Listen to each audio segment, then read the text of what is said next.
नमस्कार, NDTV Dettol बनेगा स्वस्थ इंडिया कैंपेन के इस खास कार्यक्रम में आपका स्वागत है। हम एक जलवायु संकट में रह रहे हैं। हमारी धरती बहुत तेजी से बदल रही है। धरती औद्योगिक काल से पहले जितनी गर्म थी उससे 1% ज्यादा और गर्म हो चुकी है और तापमान बढ़ने की इकलौती वजह इंसानी गतिविधियां हैं। इसकी वजह से पर्यावरण का संकट पैदा हुआ है जो हमसे भारी कीमत वसूल रहा है।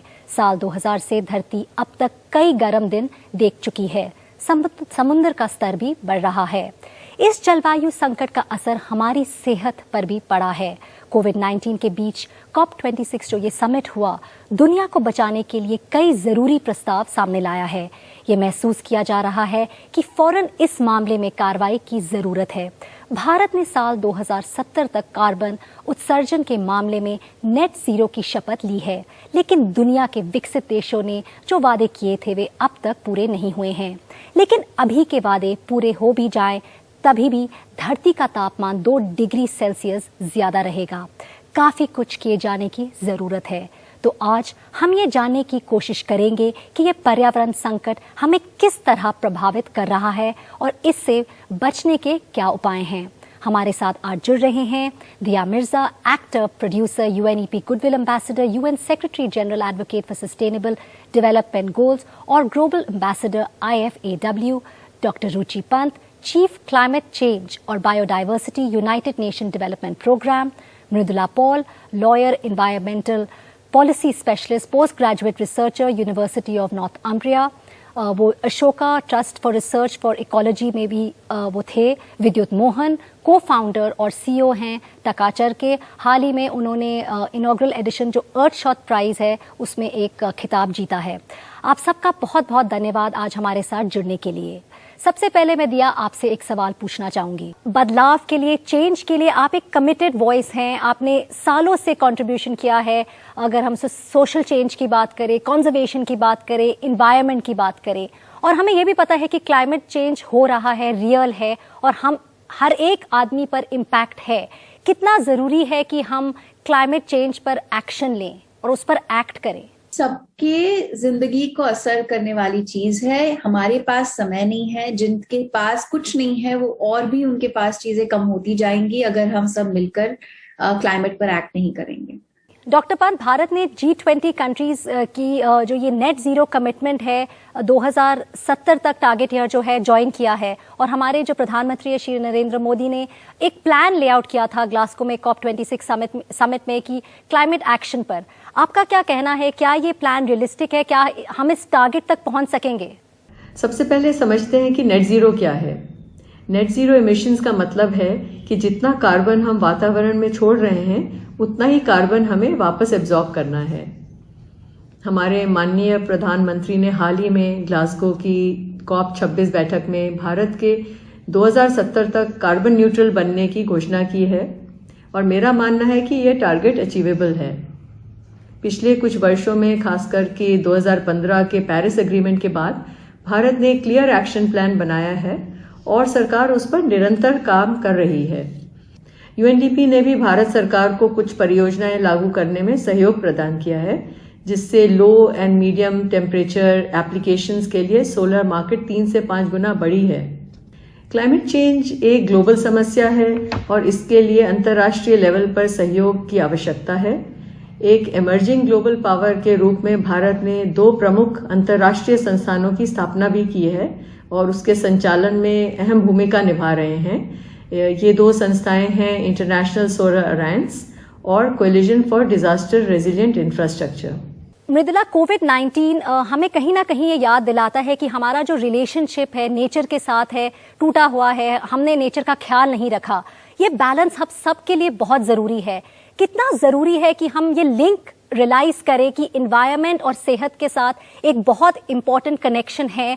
वन हेल्थ के बारे में अगर हम बात करें, जूनोटिक डिजीजेस के साथ लिंक है। क्या आप इसके बारे में हमें बता सकते हैं? जूनोटिक डिजीजेस जैसे वो डिजीजेस है जो एनिमल से आते हैं ह्यूमंस को। एंड ये जो भी ये हमारे इकोनॉमिक सिस्टम जो है जिसमें इतना इंडस्ट्रियलाइजेशन जैसे हुआ है, द डिफॉरेस्टेशन, माइनिंग, डैमिंग, इसी वजह से जो क्लाइमेट चेंज हुआ है इसका भी कनेक्शन है। एंड उसी कनेक्शन की वजह से ये sort of rise in zoonotic diseases भी उसी के वजह से आ रहा है। जी, सो आप कह रहे हैं कनेक्शन है।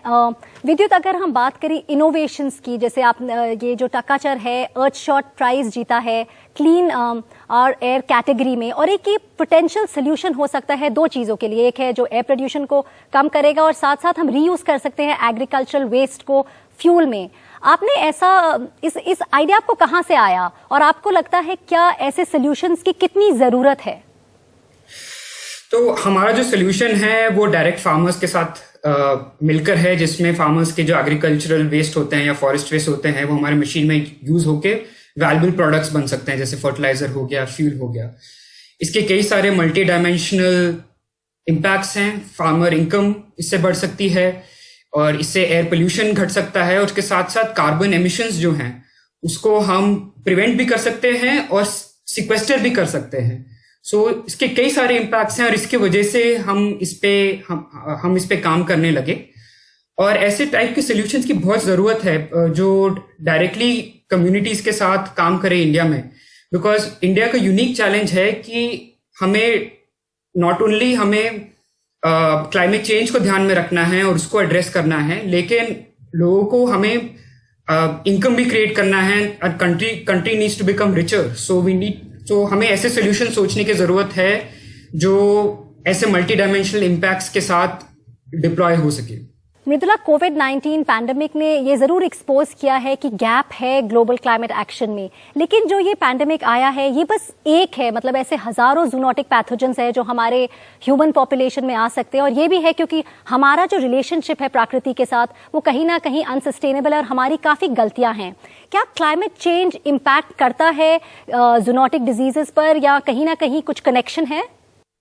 एक्चुअली स्टडीज जो कह रहे हैं कि सिंस 1940s जब इंडस्ट्रियलाइजेशन ज्यादा हो गया तब से actually we have seen a rise in the emergence ये ज़ूनोटिक डिजीजेस से। And also, we are also seeing that there's a study that came out recently in 2020, which says 500,000 viruses or pathogens ऐसे हैं which are waiting in the wings. And which has the potential to spill over. So definitely the changes, ये जो mining, ये damming, ये जो ecologically sensitive islands में जो हम ports बना रहे हैं, ये सब actually climate को impact कर रहे हैं, biodiversity loss, extinction कर रहे हैं animals and plants को, and the same thing is also causing these rise in infectious diseases. वैसे we can definitely say that, though we don't have, we can't exactly link climate change with this in that sense. दिया, हाल ही में Glasgow में COP26 summit खत्म हुआ है और सब कहीं ना कहीं होप कर रहे थे कि कुछ सॉलिड निकले, कॉन्क्रीट निकले। क्या आपको लगता है कमिटमेंट्स काफी हैं, सॉलिड हैं, और क्या की लर्निंग्स रही हैं?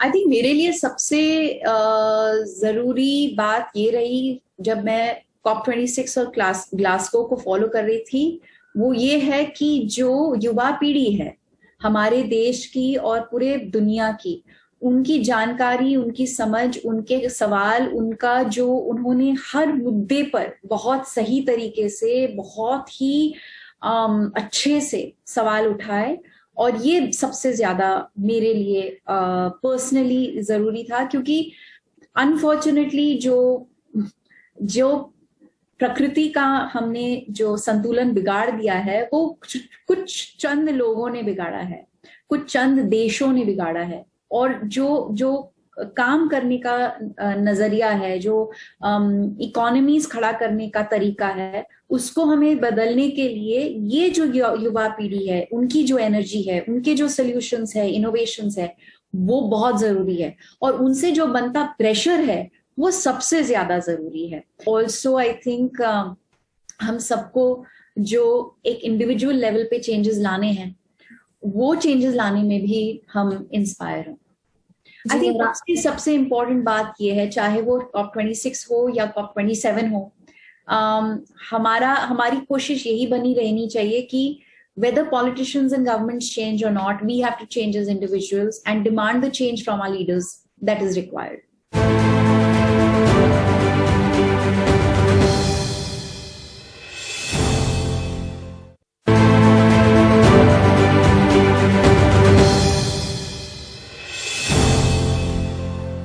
डॉक्टर पंत, क्लाइमेट चेंज के फूड सिक्योरिटी पर भी काफ़ी इफेक्ट हैं, काफ़ी इम्प्लीकेशंस हैं, और अगर हम लोकल कम्युनिटीज़ की बात करें तो किस तरह लोकल कम्युनिटीज़ अडेप्ट कर सकते हैं इस इम्पैक्ट पर? यह सही है कि क्लाइमेट चेंज से आज भारत जैसे कृषि प्रधान देश की फूड सिक्योरिटी को काफ़ी खतरा है। भारत में 50% से ज़्यादा लोग खेती से जुड़े हुए हैं और अपनी फूड सिक्योरिटी के लिए इस पर निर्भर भी हैं। और फूड सिक्योरिटी के साथ ही साथ न्यूट्रिशनल सिक्योरिटी का मुद्दा भी अहम है। खेती में उतार चढ़ाव तो आते ही रहे हैं, लेकिन अभी तक किसानों के ट्रेडिशनल एग्रीकल्चरल सिस्टम्स और प्रैक्टिसेस उन्हें काफ़ी हद तक सहारा देते आ रहे हैं। मैं अपने एक्सपीरियंस से एक उदाहरण दूं तो उत्तराखंड में 12 नाजा खेती का सिस्टम था, जहां किसान 12 किस्म के अनाज लगाते थे। इससे लोगों को पौष्टिक आहार भी मिलता था और यदि 1-2 क्रॉप्स फेल भी हो जाएं या किसी में कीड़ा लग जाए तो बाकी क्रॉप्स से भरपाई हो जाती थी। इस वजह से उनका फूड और न्यूट्रिशन भी सिक्योर था। यूएनडीपी में हम एक परंपरागत तरीकों को रिवाइव करने का प्रयास कर रहे हैं, जिससे उनकी क्लाइमेट रेजिलियंस में सहायता हो। इसका एक उदाहरण है ज्योग्राफिकल इंडिकेशंस। यह एक प्रकार का इंटेलेक्चुअल प्रॉपर्टी राइट है, जिससे उनकी यूनिक प्रोडक्ट को उस पर काम करने वालों के साथ जोड़ा जाता है।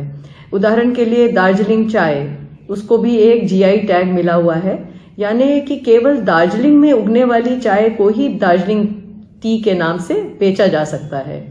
जीआई सर्टिफिकेशन एक तरह से एक ब्रांडिंग का काम करता है और किसानों को प्रीमियम भी दिलाता है। इसी तरीके से हम उत्तराखंड के कुछ यूनिक उत्पाद जैसे कि हर्षिल में उगने वाला राजमा या पुरोला के धान, लाल धान को ज्योग्राफिकल इंडिकेशन का रजिस्ट्रेशन करवाने में कम्युनिटी को सहयोग दे रहे हैं। मृदुला, कहीं ना कहीं हमें पता है कि जो ये क्लाइमेट चेंज है डायरेक्टली या इनडायरेक्टली हम सब पर असर कर रहा है, ना सिर्फ इंसानों पर लेकिन महासागर हो, जानवर हो, सब पर। क्या क्लाइमेट चेंज का कहीं ना कहीं लिंक है इन्फेक्शियस या वेक्टर बॉर्न डिजीजेस से?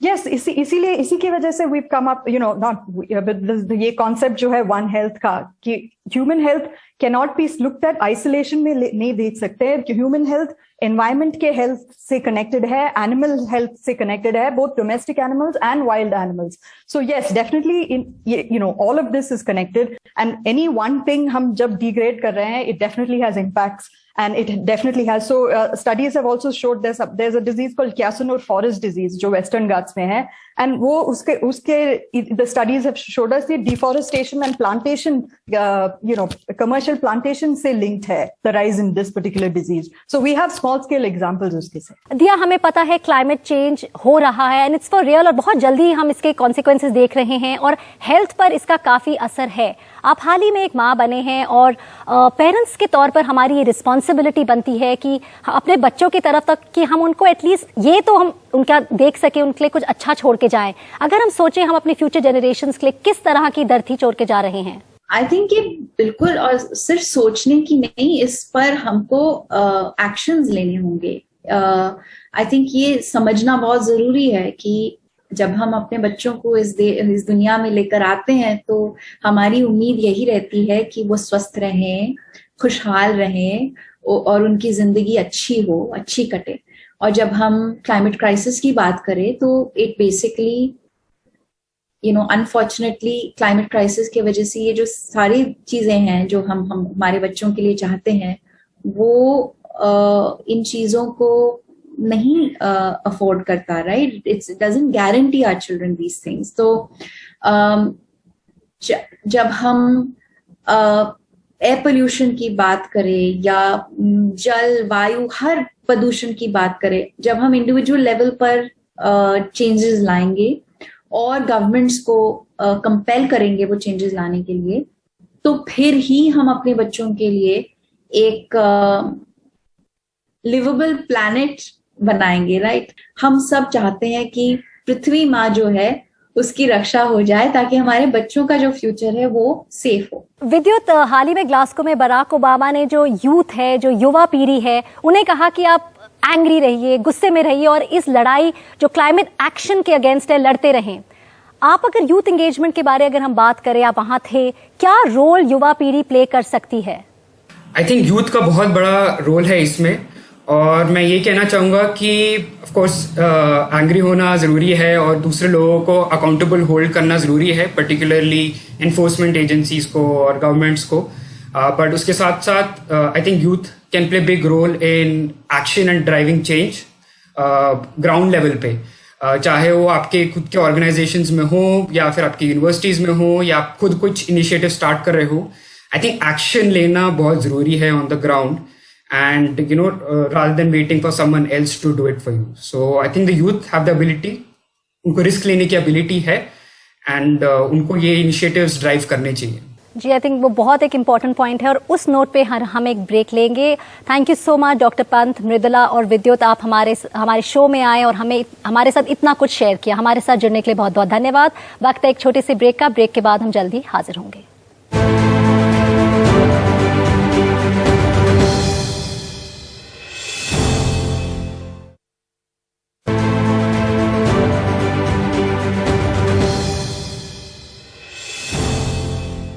ब्रेक के बाद एक बार फिर से आपका स्वागत है। बीते कुछ वर्षों में पूर्वोत्तर भारत की जलवायु भारत पर इसके असर की ओर इशारा करती है। जहां देश में औसतन 1% जंगल बढ़ा है, पूर्वोत्तर में इसमें 2017 से 2019 के बीच 5% की गिरावट आई है। क्लाइमेट रेजिलिएंस इंडेक्स और किस तरह कम्युनिटीज अपने रेजिलिएंस को बढ़ा सकते हैं, इसके लिए आज हमारे साथ एक खास पैनल जुड़ रहा है। Ravi Bhatnagar, director external affairs और partnerships SOA Reckitt, Saurabh Malhotra, rural futures co-founder और designer Balipara foundation, Chaitanya Kalia, partner EY, national leader climate change और सस्टेनेबिलिटी सर्विसेज, पार्टनर EY, और Archana Soreng, member UN secretary general youth advisory group climate change पर वो काम कर रहे हैं। सौरभ, सबसे पहले मैं आपसे पूछना चाहूंगी कि Balipara foundation north eastern state में हमारे देश के करीब 15 साल से भी ज्यादा से काम कर रहा है। आप कम्युनिटीज के साथ काम करते हैं उस एरिया पर, तो अगर मैं पूछूं जो first hand challenges climate change हो या मैं अगर ग्लोबल वार्मिंग कहूं, तो कम्युनिटीज क्या फेस कर रहे हैं? इंडिया का जो नॉर्थ ईस्ट रीजन है ये actually greater eastern Himalayan zone में पड़ता है, और ये रीजन दुनिया की 2 सबसे पॉपुलस और biologically and culturally diverse Nations के लिए एक्चुअली एक ब्रिज है, which is for India and China. इस रीजन में करीब 250 मिलियन लोग हैं और अबाउट 400 अलग इंडिजिनस और लोकल कम्युनिटीज हैं। ये रीजन ऑल्सो दुनिया की 2 बायोडाइवर्सिटी हॉटस्पॉट्स का सॉर्ट ऑफ एक सेम्बलेंस है, लेकिन ये जो ग्रेट बायोडाइवर्सिटी इस रीजन में है ये बहुत कम एक्चुअली यूज की गई है और ज्यादातर इंस्टेंसेस में अब्यूज हुआ है इसका। पिछले 20 सालों में हमने 10% ग्रीन कवर लॉस किया है इस एरिया का, और ये 10% इनफैक्ट भूटान के 2 गुना साइज का है। और इस डिफॉरेस्टेशन की वजह से जो 80% लोग इस रीजन में फार्मिंग में लगे हुए हैं, फार्मिंग या अदर नेचर बेस्ड लाइवलीहुड्स, तो इनके लिए this is a grave problem, because combined with global warming और ग्लेशियर मेल्टिंग, इस रीजन में फ्लड्स की फ्रीक्वेंसी और इंटेंसिटी भी हर साल बढ़ रही है। और ये फ्लड्स की इंटेंसिटी के वजह से बहुत सारे विलेजेस इनफैक्ट मॉनसून्स में have been completely swept away by these floods. So communities जो हमारे लैंड लूज कर रही हैं और कम्युनिटीज के जो एग्रीकल्चरल यील्ड्स भी कम हो रही हैं अनस्टेबल टेम्परेचर और वेरिएबल रेनफॉल के वजह से, सो ये कम्युनिटीज अभी एक पॉवर्टी के विशियस साइकिल में है, और ये पॉवर्टी से निकलने के लिए इनफैक्ट फर्दर फॉरेस्ट को अब्यूज करते हैं टू ऑगमेंट बेसिक इनकम। सो अगर कम्युनिटीज आर स्टक इन इतना पॉवर्टी के साइकिल में, they have no other option but to resort to logging to augment incomes, and that is the status quo. जी, और ये बहुत जरूरी है इस पे काम करें, और हम बात करेंगे आगे CRI पर। अर्चना, अगर मैं आपसे पूछूं कि आपके जो पिताजी थे, दादाजी थे, वो आपकी इंस्पिरेशन है क्योंकि वो ट्राइबल लीडर्स थे और सुंदरगढ़ डिस्ट्रिक्ट में काम करते थे। आज आपने अपनी जिंदगी भी डेडिकेट कर दी है ताकि आप दिखा सके जो ये इंडिजियस प्रैक्टिसेस हैं, इंडिजीनियस प्रैक्टिसेस, चाहे वो स्वास्थ्य में हो, पर्यावरण में हो, फॉरेस्ट प्रोटेक्शन में हो, एग्रीकल्चर में हो या लाइफस्टाइल की भी अगर हम बात करें, आपके ख्याल से जो आदिवासी कम्युनिटीज हैं, जो ये इंडिजीनियस लोग हैं, क्लाइमेट एक्शन पर आपका क्या ख्याल है उस पर? सबसे पहले तो मैं ये कहना चाहूंगी कि हमारा जो पर्सपेक्टिव है क्लाइमेट एक्शन को लेके, तो मेरा ये मानना है कि हम लोग जो आदिवासी समुदाय हैं क्लाइमेट एक्शन में वो रिक्लेमिंग स्पेसेस की तरह देखते हैं। रिक्लेमिंग स्पेसेस का मतलब ये है कि हम ये जो हमारी जो संस्कृति है, हमारी जो ट्रेडिशन है, हमारा जो वे ऑफ लिविंग है, वो आज का नहीं है बल्कि बहुत पीढ़ियों से चलता आ रहा है। और ये जो ऑर्गेनिक फार्मिंग है, community led forest protection practices, eco friendly way of living है, ये आज के दिन की नहीं है, ये तब की है जब क्लाइमेट एक्शन वर्ड भी फ्रेम नहीं हुआ था और बायोडाइवर्सिटी कंजर्वेशन वर्ड भी फ्रेम नहीं हुआ था। तो कहीं ना कहीं ये इस तरह से हम देखते हैं कि हम इस सब में बहुत पहले से ही काम कर रहे हैं और इस सब में इन्वॉल्व हैं। तो जब हम लोग क्लाइमेट एक्शन की बात कर रहे हैं तो बहुत जरूरी है कि आदिवासी समुदायों की जो चिंताधारा है, जो वर्ल्ड व्यू है, उसको रेस्पेक्ट करी जाए और उनकी जो ट्रेडिशनल नॉलेज एंड प्रैक्टिसेस है उसको सबसे पहले तो सपोर्ट करने की बहुत आवश्यकता है। और दूसरी चीज है इसकी उसको रिवाइव करने की भी काफी जरूरत है। तीसरी है उसको प्रमोट करने की काफी जरूरत है। और अंत में मैं यही कहना चाहूंगी कि क्लाइमेट एक्शन हमारे लिए हमारी आइडेंटिटी से जुड़ी है। नेचर को हम as a source of our identity देखते हैं और इसीलिए बहुत जरूरी है कि हमारी जो जंगल, जमीन और जल है उसके ऊपर जो हमारी अधिकार है वो हमें मिले, क्योंकि तभी जाके हम लोग जिस तरह से कंट्रीब्यूट कर रहे हैं आगे भी उस तरह से हम लोग क्लाइमेट एक्शन की तरफ कंट्रीब्यूट कर सकते हैं। चैतन्य, अगर हम क्लाइमेट रेजिलियंस इंडेक्स की बात करें, EY का अप्रोच कितना डिफरेंट है अदर क्लाइमेट रिस्क और वल्नरेबिलिटी असेसमेंट से, और हम नॉर्थ ईस्टर्न रीजन को क्यों कंसिडर कर रहे हैं इस प्रोजेक्ट के लिए? क्या आप हमें क्लाइमेट रेजिलियंस इंडेक्स यानी कि CRI के बारे में बता सकते हैं? जैसा कि सौरभ ने बताया, ये तो हम सब जान गए हैं और जानते हैं कि नॉर्थ ईस्ट रीजन काफ़ी सेंसिटिव है और क्लाइमेट चेंज के वजह से वहाँ पे जो विपदाएं हैं वो बढ़ ही रही हैं, बढ़ने वाली हैं, और उसका लोगों के रोजगार पे, लाइवलीहुड पे, स्वास्थ्य पे, हर चीज़ों पे काफ़ी असर पड़ रहा है। अब हमें एक ऐसे टूल की, एक ऐसे स्ट्रेटेजिक एलिमेंट या डॉक्यूमेंट की, फ्रेमवर्क की ज़रूरत है जिससे कि हम ये जान सके कि अगर ये सब कुछ हमारे साथ हो रहा है, नॉर्थ ईस्ट में हो रहा है, हमें क्या करना चाहिए कि हम उससे वापस आ सके जल्दी से जल्दी। किस तरह की फंडिंग होनी चाहिए, किस तरह का हमारा कार्य क्षेत्र बनना चाहिए, इन सबको साथ में मद्देनजर रखते हुए हमने CRI और क्लाइमेट रेजिलिएंट इंडेक्स का तैयार किया है। इसमें बहुत सारे एलिमेंट है, हर तरह की चीजें, जैसे climate change related, vulnerability, adaptation और साथ में रेजिलियंस, इनको सबको मिला के हम एक साथ ला रहे हैं और इसको इस्तेमाल करने के लिए कोई भी उसको देख सकता है, समझ सकता है और इसको यूज करके अपना स्ट्रेटेजी तैयार कर सकते हैं। तो ये हमारा सोच था, ये हमारे विचार थी। इस तरह का काम बहुत ज्यादा पहले नहीं हुआ है, इसलिए हम ये पायलट कर रहे हैं और लोगों के विचार इसमें मिला के, उनको समझ के फिर इसको हम आगे बढ़ाएंगे। जी, जैसे पायलट कर रहे हैं और जरूरत है ऐसे काम की, जैसे सौरभ ने भी बताया कि क्यों इस रीजन में काम करना जरूरी है। रवि, अगर मैं आपसे पूछूं, रैकेट पहले भी इस रीजन में काम कर चुका है एडोलेसेंट प्रोग्राम के साथ, पर अब ये जो CRI है ये इसमें ज्यादा कम्युनिटी एंगेजमेंट होगी, क्योंकि ये पूरे रीजन के लिए है और ये रीजन जो ये कहीं ना कहीं आइसोलेटेड है और ये एक यूनिक अपॉर्चुनिटी है ताकि हम एग्जाम्प्लीफाई कर सके सस्टेनेबल डेवलपमेंट को। आपके इसके बारे में क्या ख्याल है?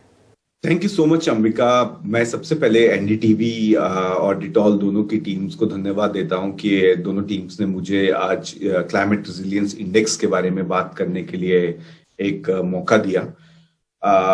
बहुत ही ज्यादा इम्पोर्टेंट है कि क्लाइमेट रेजिलियंस इंडेक्स पे कम्युनिटी लेवल पे काम हो, और जैसे हम जानते हैं कि इंडिजिनियस कम्युनिटीज बहुत टाइम से अपने आसपास के एनवायरनमेंट और क्लाइमेट के बारे में बहुत ज्यादा सजग हैं, और अगर हम उनको थोड़ा और प्रोत्साहित करें through our programmes like Dettol बनेगा स्वस्थ India programme, I am very sure हमारे पास बहुत पॉजिटिव आउटकम्स होंगे और हम इम्पैक्ट्स के बारे में बात कर पाएंगे जब हम अगली बार 2 अक्टूबर को चर्चा करते हैं। बट जैसे कि हमने पहले भी एक कार्यक्रम NDTV के साथ में किया है जिसमें हमने बात किया था लीविंग नो वन बिहाइंड, और मेरे 10 गज, which means in English my 10 yards. So it's everyone's collective responsibility, and we really need to fight it together. And we should not just go talk, and actually our action should be much represented by the virtue by which we actually do our informed decision making, और साथ में हम मिलकर प्रयत्न करें। दिया, जो IPCC report है, कहीं ना कहीं हमें अब ये सच पता है जो हमें बहुत सालों से पता था, लेकिन ये अब हमारे सामने आई है कि जो करंट स्टेट ऑफ एफर्ट्स है ये ग्लोबल वार्मिंग को नहीं रोकेंगे। सो इंडिविजुअल्स, हम एज इंडिविजुअल्स क्या कंट्रीब्यूट कर सकते हैं? अगर मैं आपसे स्पेसिफिकली पूछूं, कितना जरूरी है कि जो ये 17 SDGs है हम इन्हें अचीव करें, क्योंकि कहीं ना कहीं सस्टेनेबल डेवलपमेंट ही की है एक हेल्दी प्लैनेट या स्वस्थ प्लैनेट के लिए। पर सस्टेनेबल डेवलपमेंट एक निजी रोड मैप की तरह बन सकता है। अगर हम चाहे तो एक इंडिविजुअल लेवल पर भी इन्हें अडॉप्ट कर सकते हैं, और ऑफ कोर्स हमारी कोशिश यही होनी चाहिए कि सारी जो गवर्नमेंट्स हैं, पॉलिसीज हैं, इंडस्ट्रीज हैं, वो सब मिलकर इन सस्टेनेबल डेवलपमेंट गोल्स को अडॉप्ट करें और इन पर जो सारे जो गोल्स हैं उन पर वो खरे उतर आए। क्योंकि specially goal number 13 climate action हम सबकी जिंदगी से जुड़ा हुआ गोल है, सबसे जरूरी गोल है। क्योंकि मेरा मानना यह है कि अगर क्लाइमेट एक्शन नहीं अचीव होता है, अगर हम पृथ्वी का संतुलन जो बिगाड़ चुके हैं उसको हम ठीक नहीं करेंगे, तो जो बाकी सारे गोल्स हैं, zero poverty, zero hunger, gender equality, ये जो सारी दूसरे गोल्स हैं वो हम अचीव नहीं कर पाएंगे।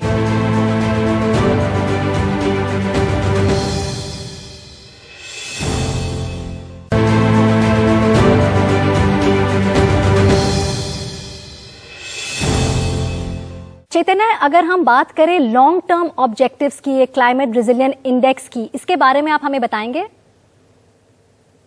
हाँ जरूर। ये हम ऐसा सोच रहे हैं और हमें ऐसा सोचना है कि समय हमारे पास कम है, क्लाइमेट चेंज का जो असर है वो हमारे सामने दिख रहा है और हमें करने की जरूरत है जिससे कि आज भी नहीं, आने वाली पीढ़ी दर पीढ़ी काफी रेजिलिएंट हो सके और क्लाइमेट चेंज से जो उसके आपदाओं से वो बच सके।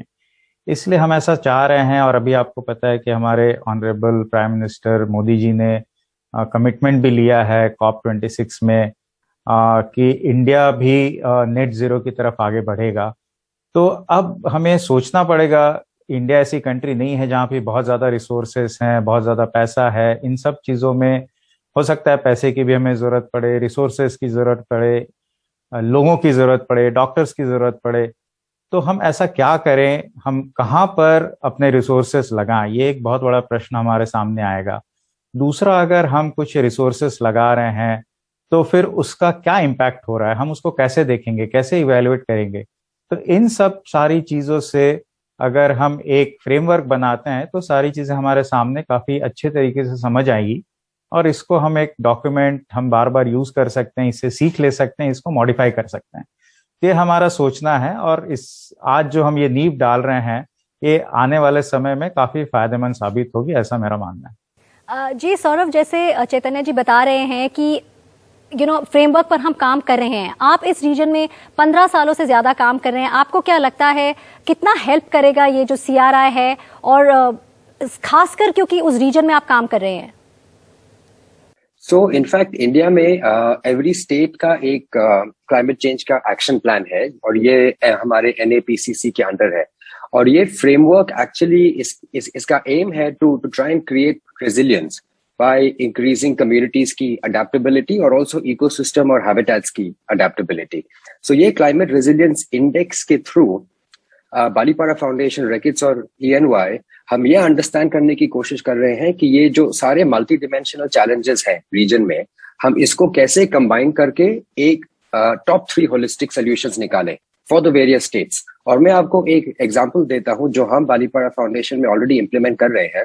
सो हमारे रूरल फ्यूचर्स फ्रेमवर्क के थ्रू हम ट्राई करते हैं to build resilience from the bottom up, और हम कैसे कम्युनिटी के लाइवलीहुड्स को और इकोसिस्टम्स को एंड फॉरेस्ट रेस्टोरेशन को लिंक कर सके, और हम कैसे कम्युनिटीज की कैपेसिटी ये इकोसिस्टम्स और फॉरेस्ट को मैनेज करने के लिए बढ़ा सके। हमने देखा है कि जब हम नेचुरल फार्मिंग मोड्स को रिवाइव करते हैं, सच एज एग्रो फॉरेस्ट्री जो हमारे 300-400 साल पहले यही था, हम जब इसको रिवाइव करते हैं तब हम खाली कम्युनिटीज की इनकम को नहीं इंक्रीज करते हैं बट ऑल्सो इनके फार्म्स और क्रॉप्स की अडेप्टेबिलिटी टू टेम्परेचर चेंज या रेनफॉल में चेंज। सो इनफैक्ट हम अगर ऐसे होलिस्टिक पाथवेज क्रिएट करें और अगर हमारे पास एक टूल किट हो नॉर्थ ईस्ट के सब स्टेट्स में ऐसे होलिस्टिक पाथवेज को क्रिएट करने का, तो मेरे हिसाब से यही एक सोल्यूशन है हम long term climate change solutions के लिए। रवि, अभी हमने देखा कि किस तरह चैतन्य और सौरभ बता रहे थे रिसोर्सेज जरूरी हैं और कार्बन फाइनेंसिंग एक बहुत बड़ा फैक्टर रहता है।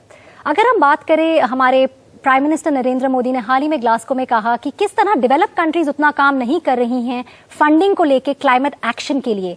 आपका क्या कहना है, ग्रीन फाइनेंस कितना जरूरी है, और खासकर अगर हम सोचें कि हमारा जो ये टारगेट है नेट जीरो का, उसके लिए ग्रीन फाइनेंसिंग कितना जरूरी है? अंबिका, अगेन बहुत ही इंपॉर्टेंट आपने मुझसे प्रश्न किया है। ये सिर्फ इंडिया के लिए नहीं, ये पूरे विश्व के लिए बहुत इंपॉर्टेंट है। जितना जल्दी हम कोल और फॉसिल फ्यूल से हम अपने आप को दूर रख सकें, दूर कर सकें, उतना ही अच्छा है। कुछ बहुत ही अच्छे एग्जाम्पल्स हैं, जैसे कि फेडरल बैंक वगैरह हैं इंडिया में, जो कि केरला के अंदर बेस्ड है। जिस तरह से वो लोग कार्बन फाइनेंसिंग के ऊपर काम कर रहे हैं, और उनका एक प्रयत्न है कि हम लोग कोल को आगे फर्दर कोल पे इन्वेस्टमेंट्स नहीं करें, और हम अपने प्रोजेक्ट्स को क्लाइमेट को देखते हुए प्रोजेक्ट्स को फाइनेंस करें, कि वो प्रोजेक्ट्स जो कि क्लाइमेट को किसी भी तरह से नेगेटिवली इम्पैक्ट नहीं करें, वो लोग वही फाइनेंस करना चाहते हैं। IMF का भी मैं ट्रेंड्स देख रहा हूँ कि किस तरह से वो लोग भी फाइनेंस की बात कर रहे हैं। और अभी इन्वेस्टर्स अगर जागरूक होंगे तो डेफिनेटली कंपनीज भी उसी तरह से आगे बढ़ेंगी। सौरभ, जो हमारे फॉरेस्ट्स हैं, हमारी एक बहुत important type of natural carbon storage है, और जब पेड़ कटते हैं ये they lose the ability to store the green house gas, मतलब इसका बहुत बड़ा इम्पैक्ट आता है। आपके थॉट्स क्या है Glasgow leaders declaration on forest and land use की, अगर मैं पूछूं, और इंडिया ने जो वहां पर स्टांस लिया है? तो इनफैक्ट कॉप 26 सबसे फर्स्ट क्लाइमेट मीटिंग है जहां में ग्लोबल लीडर्स ने रिकॉग्नाइज किया है इंडिजिनस कम्युनिटीज और फॉरेस्ट का role in fighting climate change. So I think ये कॉप 26 की एक सबसे बड़ी विक्ट्री है। लेकिन जो declaration on forest and land use है, ये this declaration gives us no clarity deforestation के मतलब के ऊपर। सो UN का जो डिफॉरेस्टेशन का डेफिनेशन है, इसके हिसाब से आप एक फॉरेस्ट को लॉक कर सकते हो और इसको आप ट्री बेस्ड फार्म्स से रिप्लेस कर सकते हो। तो आप इमेजिन करिए कि हम अगर अमेज़न रेन फॉरेस्ट को चॉप करके उसमें कॉफी प्लांटेशंस लगा दें, that according to the UN is not deforestation. So India के जो रिवाइज NDCs हैं, इसमें कोई भी फॉरेस्ट का मेंशन नहीं है, जो हमारे हिसाब से 2015 पेरिस अग्रीमेंट के रिलेशन में एक बैकवर्ड स्टेप है, जब इंडिया ने एक्चुअली कहा था कि हम 3 बिलियन टन का एक कार्बन सिंक बनाएंगे through its forest. So in fact India में अभी environmentalist are confused based on India stance, और हमें एक्चुअली ज्यादा क्लैरिटी चाहिए कि इंडिया का डिकार्बनाइजेशन प्रोसेस क्या है, नेट जीरो 2017 प्रोसेस क्या होगा, और इंडिया के फॉरेस्ट कंजर्वेशन ही नहीं लेकिन फॉरेस्ट प्रोपगेशन और इसमें कम्युनिटीज का रोल क्या है। लेकिन कॉप 26 ने ओवरऑल काफी इम्प्रेसिव प्लेजेस दिए हैं, लेकिन commitments from global countries have been weak. Archana, जो ये परंपरागत ज्ञान है, जो प्रैक्टिसेस हैं इंडिजिनियस ट्राइबल कम्युनिटीज की, जो लोकल कम्युनिटीज की, क्लाइमेट एक्शन पर इनके पास बहुत सारा ज्ञान है। अगर हम मेथड्स की बात करें, जो वो टूल्स यूज करते हैं अपनी रोजमर्रा की जिंदगी में, वो चाहे वो ग्रीन लिविंग हो, rain water harvesting, organic farming हो, या बायोडाइवर्सिटी को भी प्रिजर्व करना, प्रोटेक्ट करना, तो क्या आपको लगता है अगर ये लार्जर स्केल पर अडेप्ट हो, दूसरे लोग इसको फॉलो करें, ये कहीं ना कहीं हमारे प्रकृति को प्रिजर्व कर सकेगा और ये क्लाइमेट चेंज के खिलाफ इस लड़ाई में काफी इम्पैक्टफुल हो सकता है? सबसे पहले तो मैं ये कहना चाहूंगी कि आपने बहुत सही तरीके से कहा है कि बहुत सारे प्रैक्टिसेस हैं। तो मैं इस चीज पे थोड़ा सा हाईलाइट करना चाहूंगी कि हमारी जो आदिवासी समुदाय भी हैं वो बहुत अलग अलग समुदाय से हैं। जैसे मैं अभी खड़िया समुदाय से हूँ, और भी अलग समुदाय हैं। तो जैसे समुदाय अलग होती हैं तो उनकी प्रैक्टिसेस भी अलग होती हैं, पर वो नेचर से ही जुड़ी रहती हैं, क्लाइमेट एक्शंस पे ही उनकी कार्य भी रहती है, लेकिन उनकी ट्रेडिशंस अलग होती है। तो सबसे पहली चीज तो बहुत जरूरी है समझना कि आदिवासी समुदाय होमोजेनस नहीं है। तो अगर हम यहाँ से एक प्रैक्टिसेस को उठा के कहीं और जगह लागू करना चाहेंगे तो शायद वो सफल ना हो। इसीलिए बहुत जरूरी है कि कोई भी प्रैक्टिसेस को अगर हम लोग कहीं पे भी लागू करना चाहते हैं, बहुत जरूरी है उसको लोकलाइज करें कि लोकल लेवल में किस तरह की सिचुएशन है, एनवायरमेंटल सिचुएशन है, बायोडाइवर्सिटी सिचुएशन है, उसको असेस करके हम लोग को वहां अडॉप्ट करने की बहुत जरूरत है। तो बहुत जरूरी है कि we respect the traditional knowledge and practices, we promote it and we support it through the government institutional mechanisms both at the state level और national level and international level. Ravi, क्या आपको लगता है क्लाइमेट रिजिलियंस क्रूशल होगा हमारे देश के economic growth के लिए? बहुत ही ज्यादा इम्पोर्टेंट है अंबिका। क्लाइमेट रेजिलियंस पूरे इंडिया के लिए, बहुत इंडिया की ग्रोथ के लिए, इंडिया की डेवलपमेंट के लिए, क्योंकि क्लाइमेट चेंज और हेल्थ दोनों साथ साथ चलते हैं। अगर क्लाइमेट में इश्यूज आएंगे तो पर्सनल डिस्पोजेबल इनकम श्रिंक होंगी। पर्सनल डिस्पोजेबल इनकम्स जो लोगों की है वो हेल्थ केयर पे ज्यादा स्पेंड होंगी। पूरे जीडीपी जो है वो हिल जाएगा कंट्रीज का। So the whole concept of One Health should come into place very truly and very honestly, and we all should strive to attain that. Thank you. हमारे साथ जुड़ने के लिए आप सबका बहुत बहुत धन्यवाद। अच्छी बात यह है कि हाल ही में बहुत सारे लोग पर्यावरण की इस इमरजेंसी को लेकर सतर्क हुए हैं। दुनिया भर में हुए कई सर्वे बताते हैं कि 60% लोगों का कहना है कि वो पर्यावरण को लेकर सख्त नीतियों का समर्थन करेंगे। जहां निजी तौर पर हमें अपने कार्बन फुटप्रिंट का ध्यान रखना होगा और इसे घटाने की कोशिश करनी होगी, वहीं हमारी सबसे बड़ी ताकत हमारे वोट और हमारे साधनों में है। हमें उपभोक्ता के तौर पर कंपनियों को मजबूर करना होगा कि वो बदलें और नागरिकों के तौर पर सरकारों को मजबूर करना होगा कि वे अपने वादों पर अमल रहें, क्योंकि हमारी धरती एक है, हमारी सेहत एक है और हमारा भविष्य एक है।